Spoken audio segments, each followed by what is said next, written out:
Hello friends, welcome to literature fire channel. இன்றைக்கி நம்ம சேனலில் ரவீந்திரநாத் தாகூர் எழுதின கீதாஞ்சலி அப்படிங்கிற கலெக்ஷன் ஆஃப் போயம்ஸில் இருக்க 6th சாங்கை தான் இப்போ நம்ம பார்க்க போகிறோம். அதுக்கு முன்னாடி இந்த மாதிரி வீடியோஸ்க்கு நம்ம சேனலை சப்ஸ்கிரைப் பண்ணிக்கோங்க.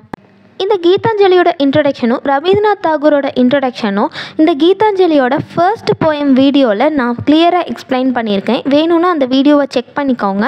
இதுக்கு மேலே வந்துட்டு கார்ட்ஸ் வரும், அது மூலியமாகவும் நீங்கள் அந்த வீடியோவை பார்த்துக்கலாம். அண்ட் இந்த வீடியோவோட எண்ட்லேயும் நான் அந்த வீடியோவை கொடுக்குறேன், வேணுங்கிறவங்க செக் பண்ணி பார்த்துக்கோங்க. இப்போ நம்ம 6th சாங் என்னென்னு பார்க்கலாம். I pluck this little flower and take it, delay not. I fear lest it droop and drop into the dust. இதில் தாகூர் என்ன சொல்கிறாருன்னா, அவர் காடுக்காக ஃப்ளவர்ஸ் வந்து பறிக்கிறார் இல்லையா, காடுக்கு வந்துட்டு வைக்கிறக்காக ஃப்ளவர்ஸ் பறிப்பார் இல்லையா, அந்த ஃப்ளவர்ஸை வந்துட்டு நீங்கள் டிலே பண்ணாமல் சீக்கிரமாக ஏற்றுக்கோங்க கடவுளே அப்படின்னு சொல்லி கேட்டுக்கிறாரு. ஏன் அப்படின்னா, நேரம் ஆக ஆக அந்த ஃப்ளவர் வந்துட்டு டஸ்ட் ஆயிரும், அது மட்டும் இல்லாமல் அந்த ஃப்ளவர் வந்துட்டு வாடி போயிடும் இல்லையா, அதனால நேரம் தாமதிக்காமல் நீங்கள் சீக்கிரமாக இதெல்லாம் ஏற்றுக்கோங்க கடவுளே அப்படின்னு சொல்லி காட்கிட்ட வேண்டிக்கிறாரு. I may not find a place in thy garland, but honor it with a touch of pain from thy hand and pluck it. I fear lest the day end before I am aware and the time of offering go by.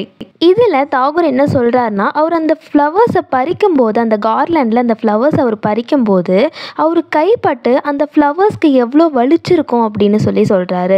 இந்த இடத்துல personification பார்க்கலாம். என்ன அப்படின்னா, ஃப்ளவர்ஸை வந்துட்டு human குவாலிட்டிஸை வச்சு தாகூர் அழகாக describe பண்ணியிருக்காரு. இந்த ஃப்ளவர்ஸ் அவர் வந்து கடவுளுக்காக பறிக்கும்போது எவ்வளோ வந்துட்டு அதுக்கு வலிச்சிருக்கும் அப்படின்னு சொல்லி சொல்கிறாரு. அது மட்டும் இல்லாமல் இந்த ஃப்ளவர்ஸ்க்கு வந்து ஒரு short span of life time தான், சீக்கிரமாக அது வாடி போயிடும் இல்லையா, அதனால அவர் ரொம்ப பயப்படுறாரு. இவர் வந்துட்டு கடவுளுக்கு ஆஃபரிங் பண்ணி கடவுள் வந்து அது ஏற்றுக்கிறதுக்கு முன்னாடியே அது வாடிருமோ அப்படின்னு சொல்லி பயப்படுறாரு.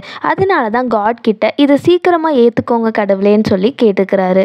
Though its color be not deep and its smell be faint, use this flower in thy service and pluck it while there is time.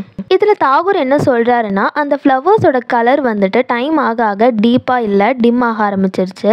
And ஸ்மெல்லும் பார்த்திங்கன்னா டிஃப்ரெண்ட்டாக சேஞ்ச் ஆக ஆரம்பிச்சிருச்சு. அதனால் இந்த ஃப்ளவரை நான் உங்ககிட்ட நான் வச்சுருக்கேன், என்னோட இந்த ஃப்ளவர்ஸை நீங்கள் சீக்கிரமாக டைம் இருக்கும்போதே ஏற்றுக்கோங்க கடவுளேன்னு சொல்லி தாகூர் கேட்டுக்கிறாரு. Because the flowers has only the less span of time இல்லையா, அதனால தான் அந்த டைம் இருக்கும்போதே இந்த ஃப்ளவர்ஸ் வந்துட்டு வாடி கீழே விழுகிறதுக்கு முன்னாடியே என்னோட வேண்டுதலை நீங்கள் ஏற்றுக்கோங்க கடவுளேன்னு சொல்லி காட் கிட்ட ரொம்ப பியூட்டிஃபுல்லாக இந்த போயம் மூலியமாக கேட்டுக்கிறாரு. So that was the end of the 6th song of Gitanjali.